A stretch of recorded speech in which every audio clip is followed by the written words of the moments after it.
नमस्कार प्यारे बच्चों, मैं राज सर फिर एक नए वीडियो के साथ। और ये जो आज मैं मैथमेटिक्स का जो बच्चों क्वेश्चन लाया हूँ, यह राष्ट्रीय आय योग्यता जो परीक्षा है 2023 में ये सब सारे प्रश्न पूछे गए हैं, उसी का मैं सलूशन करवा रहा हूँ। तो प्यारे बच्चों, ऐसा नहीं कि सिर्फ ये राष्ट्रीय आय योग्यता आधारित जो परीक्षा होती है उसी में आएगा। यहाँ पर जो उत्तर प्रदेश पुलिस के जो एग्जाम्स वगैरह होने वाले ये सारे सवाल वहाँ भी आपको टकरा सकते हैं। डीएलएड के जो बच्चे दे रहे हैं, फर्स्ट सेमेस्टर का एग्जाम दे रहे हैं, उनको भी तो क्वेश्चन को सॉल्व करना पड़ता है। तो आपके वहाँ भी ये सारे प्रश्न आपको हेल्पफुल करें। कहने का मतलब यह है कि जो भी वनडे एग्जाम होते हैं मैथमेटिक्स के, तो आप वहाँ पर इनको आप देख सकते हैं इस तरह के सवाल को हल करने के लिए। भले मल्टीपल चॉइस रहेगा, 4 ऑप्शन दिया रहेगा। तो आइए शुरू करते हैं बिना देर किए हुए। क्वेश्चन कह रहा है कि यदि किसी संख्या के 1/4 का, यदि किसी संख्या के 1/4 का 1/3 15 है। कोई एक संख्या है जिसका 1/4 और फिर उसी 1/4 का 1/3 कितना है दोस्तों? 15 है। ठीक है, तो उस संख्या का 3/10वां भाग होगा या क्या भाग होगा? एक्चुअली यहाँ पर अभी समझाएंगे, आपको समझ में आ जाएगा, लेकिन जब एग्जाम में थोड़ा सा प्रेशर होता है तो थोड़ी समस्या होती है दोस्तों। तो फिलहाल आप अच्छे से समझने का प्रयास कीजिए। किसी संख्या का 1/4, तो मान लीजिए मानव संख्या क्या है? x है। दिया तो नहीं है, इसलिए हम अपने मन से मान लेंगे कि मानव संख्या क्या है? x है। ठीक है, तो और उस संख्या का 1/4, तब प्रश्नानुसार क्या हो जाएगा? उस संख्या हमने क्या मान लिया बच्चों? x मान लिया। ठीक है, उसका क्या बोल रहा है? 1/4, तो x का ही का 1/4, तो मैंने गुणा कर लिया और फिर 1/4 मतलब 1/4 लिख दिया उसका। 1/4 का फिर लिख रहा है का 1/3, तो का मतलब गुणा होता है, तो यहाँ पर फिर गुणे का चिन्ह लगा देंगे। तो x गुणे 1/4 फिर गुणे और फिर 1/3 का मतलब 1/3 इज इक्वल टू कितना बोल रहा है? 15। ये हो गया, जिसको हम हल कर लेते हैं। तो ये क्या हो जाएगा? ऊपर का ऊपर और नीचे का नीचे, x गुणे 1 गुणे 1, तो x का गुणा ऐसे करेंगे तो क्या आ जाएगा? x ही आएगा। और फिर नीचे गुणा करेंगे 4 गुणे 3, 4 का हो जाएगा दोस्तों 12 हो जाएगा। ठीक है, तो x/12 इज इक्वल टू 15 हो गया। ठीक है, अब इसके बाद क्या कर लेते हैं? ये भिन्न है और यहाँ पर न्यूमरेटर दिया हो, डिनोमिनेटर नहीं दिया, तो अपने मन से 1 मान लो। इसका फिर तिर्यक गुणा कर लो, ऐसे इधर का इधर, इधर का इधर। x का गुणा 1 में करेंगे तो क्या निकल जाएगा? x गुणे 1 और 12 गुणे 15 या 15 गुणे 12। ठीक है, तो निकल गया x बराबर कितना निकल गया? 180। ठीक है, इतना निकल करके आ गया। हमसे पूछ रहा है क्या? उस संख्या का 3/10वां भाग क्या होगा? वो संख्या हमको निकल गई, 180 संख्या निकल गई, उसी का फिर पूछ रहा है कि 3/10वां भाग क्या होगा। तो कुछ नहीं करना है, उस संख्या का 3/10वां भाग निकालना है। तो कुछ नहीं करना है, 180 वो संख्या कितनी है? वो संख्या 180 है, 180 का 3/10वां भाग कर लिए, तो 3/10 कर लिए। ठीक है, तो ये 0 से क्या हो जाएगा? 0 कैंसिल हो जाएगा और 18 तिया क्या हो गया? 54 हो गया। तो उस संख्या का 3/10वां भाग क्या हो जाएगा प्यारे बच्चों? 54 हो जाएगा। ठीक है, ये हो गया आपका एक क्वेश्चन। आइए एक और क्वेश्चन देखते हैं। क्वेश्चन है, यदि किसी आयत की लंबाई और चौड़ाई क्रमशः 10% और 20% बढ़ जाती है या बढ़ा दी जाए। कोई एक आयत है, आयत आप जानते हैं, ये होता है बच्चों, ये होता है आयत। ठीक है, आयत में क्या होती है? लंबाई क्या होती है? समान होती है, और चौड़ाई क्या होती है? दूसरे से बराबर होती है। ठीक है, तो कह रहा है कि आयत और की लंबाई और चौड़ाई क्रमशः 10%, लंबाई मान लिया कितना बढ़ गया? 10% बढ़ गई, और चौड़ाई कितना बढ़ गया? 20% बढ़ गया। तो पूछ रहा है कि उसके क्षेत्रफल के में कितने प्रतिशत की वृद्धि हो जाएगी?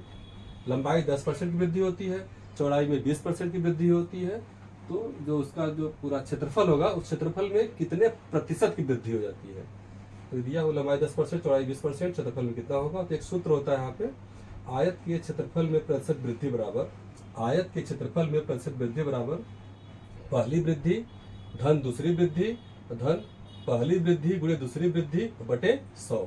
ठीक है, एक बार फिर से, आयत के क्षेत्रफल में प्रतिशत वृद्धि बराबर पहली वृद्धि प्लस दूसरी वृद्धि प्लस पहली वृद्धि गुणे दूसरी वृद्धि बटे 100। ठीक है, तब फिर इक्वल टू जाएगा, पहली वृद्धि कितना है? 10% है, तो 10 लिखिए। फिर दूसरी वृद्धि कितनी है? 20 है, और फिर प्लस हो जाएगा, यहाँ वाला प्लस यहाँ आ गया। फिर पहली वृद्धि कितनी है? 10 है, और फिर दूसरी कितनी है? 20 है। ठीक है, और फिर बटे 100, यह फार्मूला है, याद कर लीजिएगा आप लोग। ठीक है, तो हो जाएगा 10 और प्लस 20 कितना हो जाएगा? 10 और 20 जोड़ लेंगे तो हो जाएगा 30।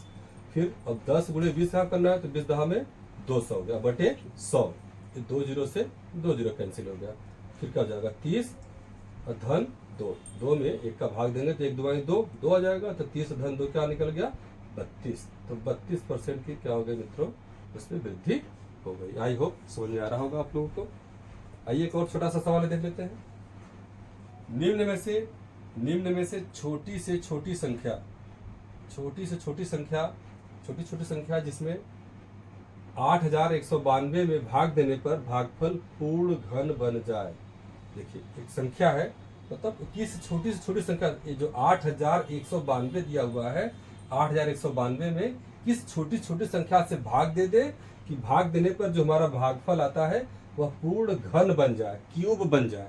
ठीक है, समझ में आ गया प्रश्न, या कोई एक बार और पढ़ देते हैं।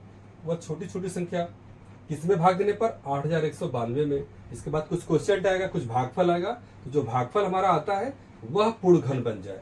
ठीक है, ये हमसे पूछ रहा है, तो कुछ नहीं करना है, जितना हमको संख्या दिया गया 8192, तुरंत हम इसका क्या निकाल लेंगे, एलसीएम निकाल लेंगे। देखिए 8192 का एलसीएम निकालते हैं, पहले 2 से भाग करेंगे, 2 चौके 8, और फिर यहाँ पर 1 में भाग जाएगा, नहीं जाएगा। आप जल्दीबाजी में गलती कर सकते हैं, तो कुछ नहीं करना है, 2 चौके 8 हो गया, 1 में भाग नहीं जाएगा तो ले लिए, कितना ले लिए 19 ले लिए। जब 2 डिजिट लेंगे तो यहाँ पर एक हमको 0 बढ़ाना पड़ेगा, जब यहाँ पर 1 में भाग देने गया, 9 को भी सम्मिलित कर लिया, तो 2 डिजिट हो गया 19 हो गया। अब 2 का पड़ा 19 पड़ेंगे यहाँ, लेकिन 0 बढ़ा करके 0 हो जाएगा, और फिर 2 9 18, और फिर 2 छक्के 1 शेष बचेगा तो 12 हो जाएगा, और 2 छक्के 12 हो गया। ठीक है, अब फिर भाग देंगे भाई, ये हो गया 2 दूनी 4, फिर 0, और फिर 9 है तो 2 चौके 8, 1 शेष बचेगा 16, और फिर 2 8 16। फिर इस तरीके से 2 का भाग देंगे, 2 1 2, फिर 0, फिर 2 दूनी 4, 2 चौके 8। फिर आगे देखिए, फिर 2 से भाग देंगे, 2 पंजे 10, 2 पंजे 10, फिर 2 1 2, फिर 2 दूनी 4, फिर 2 से भाग दीजिए 5 में, 2 दूनी 4, कितना बचा, 1 से 1 बचा, 11 हो जाएगा, और फिर 2 पंजे 10, फिर 1 बचा 12, 2 छक्के 12, नीचे जगह नहीं है, फिर अंदर लिख देते हैं, तो फिर 256 यहाँ लिख दिया, और फिर 2 से भाग देंगे, 2 1 2, फिर कितना बचा, कुछ नहीं, फिर 2 दूनी 4, 2 8 16, फिर 2 से भाग देंगे, 2 छक्के 12, फिर 2 चौके 8, फिर 2 क्या आई 6, फिर 2 दूनी 4, फिर 2 1 2, 2 छक्के 12, फिर 2 8 16, फिर 2 चौके 8, फिर 4 यहाँ लिख दीजिए, 2 दूनी 4, फिर 2 1 2, और फिर इसको गिन लेते हैं, 1 2 3 4 5 6 7 8 9 10 11 12 13, लिख लेते हैं। 8192 बराबर 1 2 2 गुणे 2 गुणे 2 गुणे, ऐसे करते करते हम 13 टाइम यहाँ पे लिख लिए। ठीक है, अब इसके बाद हमसे सवाल में क्या पूछ रहा था कि पूर्ण घन बन जाए, क्या बन जाए, पूर्ण घन बन जाए। तो घन के लिए क्या होता है प्यारे बच्चों, कि कम से कम 3 का जोड़ा होना चाहिए, 3 का जोड़ा होना चाहिए। तो मैंने 3 का जोड़ा देखिए बना दिया, एक जोड़ा ए बन गया, एक जोड़ा ए बन गया, ठीक है, एक जोड़ा ए बन गया, और एक जोड़ा ए बन गया। तो क्या बच रहा है, यही 2 एक्स्ट्रा बच रहा है। तो इतना अगर हम भागे, अगर हम टोटल भागे इतने के भागे अगर 2 कर देते, तो 2 से 2 क्या हो जाता, कैंसिल हो जाता, तो इसलिए हमारा आराम से क्या बन जाता, क्यूब बन जाता, या पूर्ण घन बन जाता। तो इसलिए इसका उत्तर क्या जाएगा प्यारे बच्चों, 2 हो जाएगा। तो इसी तरीके के सवाल आते हैं इन छोटे छोटे एग्जाम्स में, वनडे एग्जाम में। बिल्कुल आप लोग मेहनत करें, खूब पढ़ें, आप लोगों के लिए मैं लगातार वीडियो बनाने का प्रयास कर रहा हूँ। तो ठीक है, और किस तरह से आप वीडियो चाहते हैं कमेंट बॉक्स में लिखें, और हमारे चैनल को लाइक करें, सब्सक्राइब करें, शेयर करें। तो प्यारे बच्चों बहुत बहुत धन्यवाद आपका, जय हिंद।